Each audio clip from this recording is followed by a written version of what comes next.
perusahaan kelas K6E akan melakukan tugas wawancara kepada salah satu pemilik bidang usaha.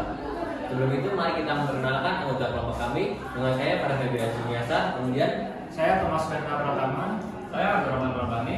Saya Wijaya Pranowo. Baik, selanjutnya selamat menonton wawancara kami.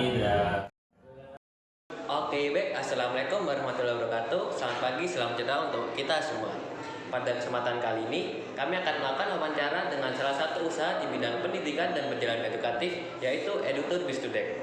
Wawancara ini dilakukan untuk memenuhi tugas mata kuliah kewirausahaan, sekaligus untuk mengetahui lebih dalam mengenai profil usaha, strategi bisnis, tantangan yang dihadapi, serta rencana pengembangan usaha di masa mendatang. Sebelumnya, kami mengucapkan terima kasih kepada pihak Edutur Bistudek yang telah meluangkan waktu dan bersedia untuk menjadi narasumber dalam kegiatan wawancara ini. Baik, untuk memulai wawancara, dapatkah kakak memperkenalkan diri terlebih dahulu serta menjelaskan secara singkat mengenai Edutur Bistudek? Oke, baik. Terima kasih banyak atas kesempatannya. Ini dari mahasiswa Unindra ya. Hebat, tepuk tangan untuk Unindra. Sudah menjadi komitmen bahwa usaha untuk anak muda itu penting ya. Oke, pertama saya merasa berbahagia karena sudah di-invite untuk menjadi salah satu narasumber untuk menjelaskan terkait lini usaha bisnis yang saat ini saya geluti. Nah, untuk itu mungkin jadi saya perkenalkan diri terlebih dahulu. Nama saya Dea Rizky Nugraha, lahir di Garut, kuliah di Bogor, dan aktivitas saat ini saya bernaung di Edutur by Studek, di mana Edutur by Studek ini adalah salah satu wadah untuk generasi muda atau pemuda-pemudi yang ada di Indonesia awalnya, dan sampai saat ini kita eskalasi mulai ke Asia Pacific country. Jadi tidak hanya di Indonesia, tapi juga di Asia Pasifik. Itu sudah menjadi bagian dari market kami. Apa sih kegiatan yang dilakukan oleh Edutur by Studek? Edutur by Studek adalah salah satu wadah education. Tidak hanya education, tapi juga memberikan pengalaman menarik di bidang wisatanya. Di mana wisatanya kita tidak bermain di nasional, tapi kita bermain di beberapa negara yang memang memiliki budaya wisata yang baik dan juga memiliki budaya edukasi yang baik. Contohnya seperti apa? Contohnya seperti Malaysia, Singapura, dan juga Thailand. Itu mungkin contohnya ya. Walaupun kita juga bermain di beberapa negara juga, ada juga Jepang, Korea, seperti itu. Oke, baik. Berarti sangat luas sekali nih buat editor ya, karena udah mainnya tidak di Indonesia saja, tapi udah main ke luar negeri juga ya.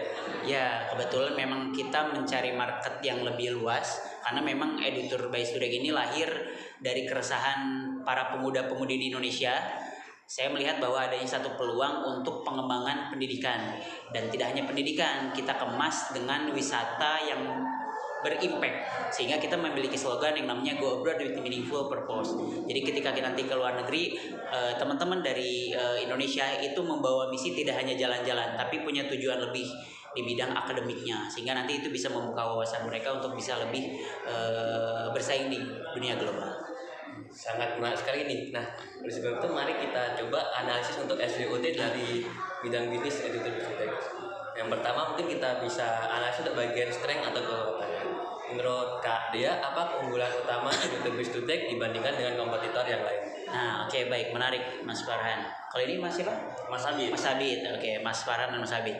Ini ngomong-ngomong masalah strength ya, kekuatan. Itu tentu akan menjadi salah satu hal yang fundamental di bisnis kami, karena kita harus punya keunikan di mana ketika kompetitor nanti lain muncul, kita tetap jadi primadona di education dan juga wisatanya, turismenya. Nah, untuk kekuatan kita adalah kita memiliki mitra-mitra strategis yang ada di beberapa negara. Contohnya, kita memiliki mitra di university, sehingga ketika nanti teman-teman atau peserta yang ikut dengan kami, kita akan fasilitasi mereka untuk kegiatan edukatif atau akademiknya, kita masukin ke kelas. Jadi mereka tuh akan merasakan kelas di universitas di luar. Contohnya seperti apa? University Putra Malaysia, salah satu top university in ASEAN. Kemudian di mana? Di Konkuk University ataupun Yonsei University yang ada di Korea. Itu mungkin salah satu contohnya. Sehingga mitra-mitra strategis ini menurut kami menjadi kekuatan penting bagi kami untuk berlangsungnya usaha kami di Edutur by Studek. Sudah sangat bagus sekali, soalnya karena memiliki beberapa keunggulan yang lebih bagus daripada kompetitor lain. Betul. Nah, di lain itu pasti ada weakness atau kelemahan. Nah, apa saja kekurangan atau keterbatasan yang masih dimiliki oleh Edutur by Studek saat ini? Baik, tentu sekarang kita berhadapan dengan generasi Z dan juga Beta ya, di mana generasi Z dan juga Beta itu jarang sekali ingin berinvestasi dari leher ke atas.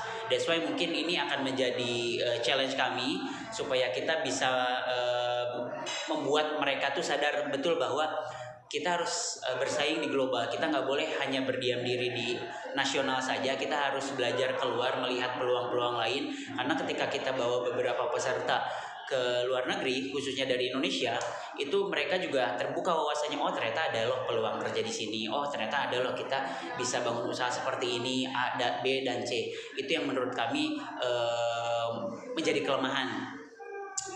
Karena kita untuk menyasar segmen Z dan beta dan alpha itu berbeda treatmentnya. Karena memang Edutur by Studik ini didirikan dari tahun 2017, sehingga kita seiring berjalannya waktu paham betul terkait kondisi market, apalagi di kepemudaan. Nah, perbedaannya adalah challenge-nya, minusnya dari kami adalah kami harus memfilter lagi segmen mana yang memang masih cocok dengan produk yang kami tawarkan, khususnya di pendidikan dan juga turis.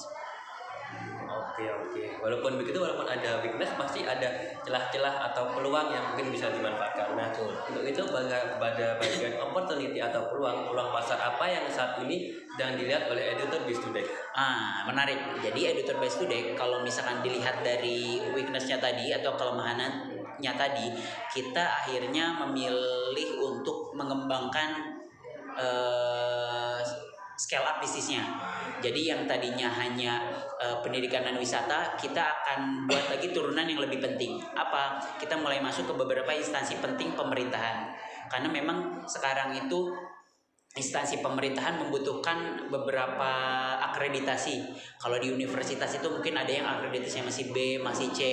Kita masuk ke lini tersebut supaya apa? Supaya lebih strategis dan marketnya lebih fix dibanding kita melakukan marketing sendirian, sehingga itu menjadi salah satu opportunity kita supaya kita bisa terus mengembangkan si Edutur by Studik ini. Oke, baik. Selanjutnya mungkin ke bagian threat atau ancaman. Nah, apa saja tantangan atau ancaman yang dihadapi dalam menjalankan usaha ini?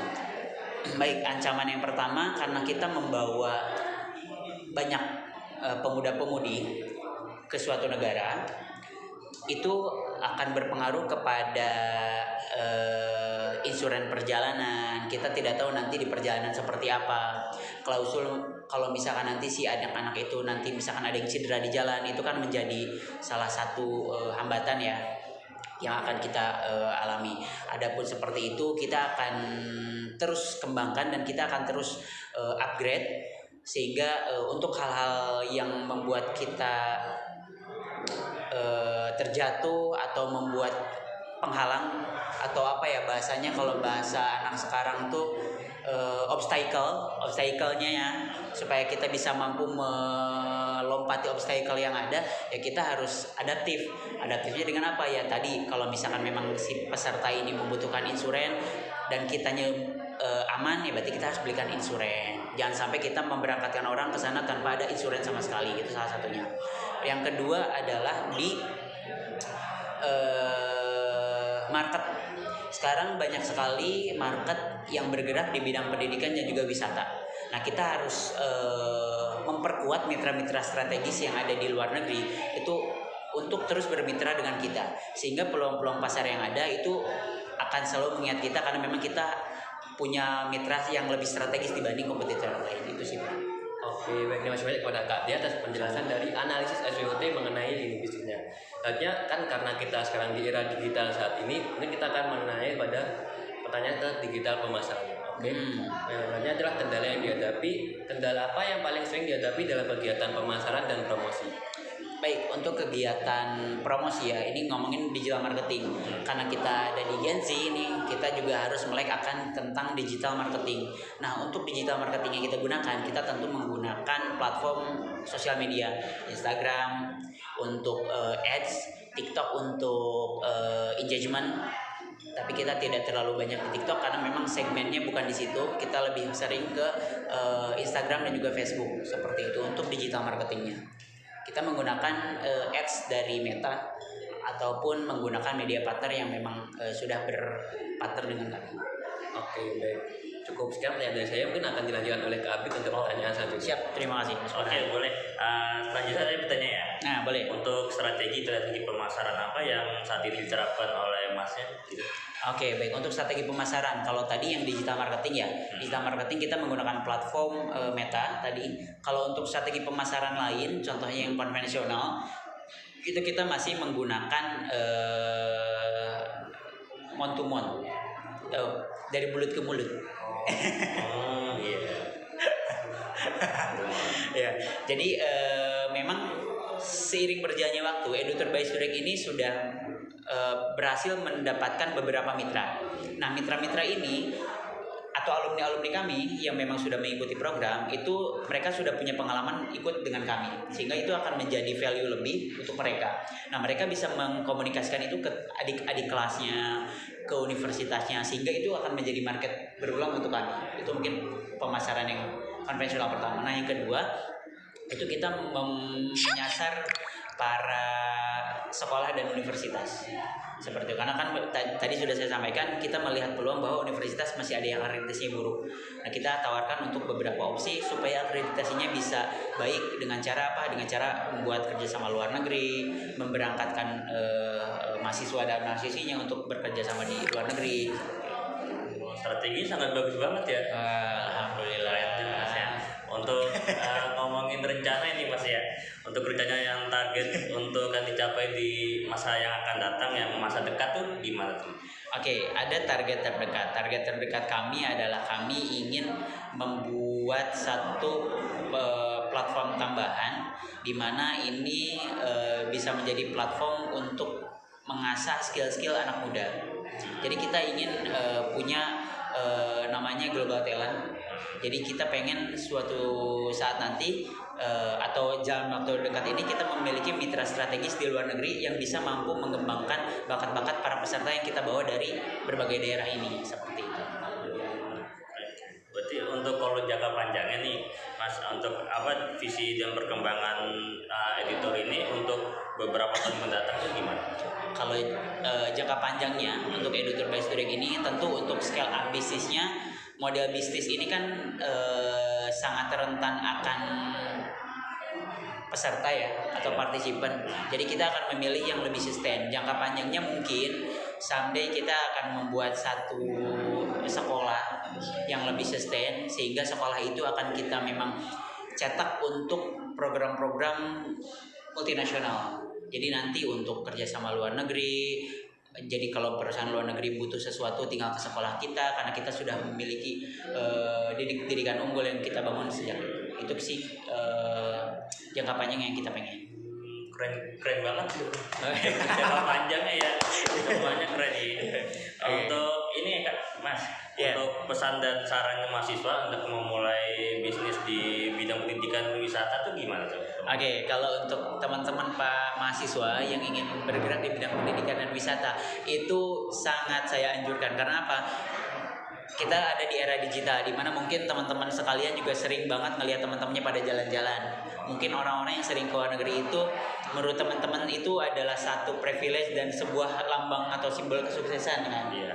Nah, that's why mungkin ini adalah salah satu peluang. Kenapa nggak nanti pada mahasiswa itu membuat satu gebrakan baru atau misalkan usaha baru yang memang serupa dengan hal itu. Nah, mumpung sekarang masih mahasiswa, silakan cari beberapa kompetitor yang bisa teman-teman pelajari. Kemudian kurangnya di mana, tinggal nanti teman-teman improve. Mau seperti apa yang akan teman-teman bangun? Apakah mau kuat di pendidikannya atau mau di edukasi turismenya aja? Oke, baik Kak Dia, terima kasih atas waktu dan informasi yang diberikan kepada kami. Dari wawancara ini kami memperoleh banyak wawasan mengenai Eduter by Studek, mulai dari profil usaha, keunggulan dimiliki, berbagai tantangan yang dihadapi hingga rencana pengembangan usaha di masa depan. Kami berharap Eduter by Studek dapat terus berkembang, memberikan manfaat yang lebih luas bagi masyarakat, serta sukses dalam menjalankan program-program edukatif yang dimiliki. Amin. Oke, sekali lagi kami ucapkan terima kasih kepada Kak Dia Satya selaku narasumber yang telah bersedia meluangkan waktu untuk berbagi informasi dan pengalaman kepada kami. Demikian wawancara yang dapat kami lakukan. Semoga hasil wawancara ini dapat memberikan manfaat dan menambah wawasan bagi kami semua, maupun bagi para penonton. Terima kasih atas perhatiannya. Wassalamualaikum warahmatullahi wabarakatuh. Waalaikumsalam warahmatullahi wabarakatuh.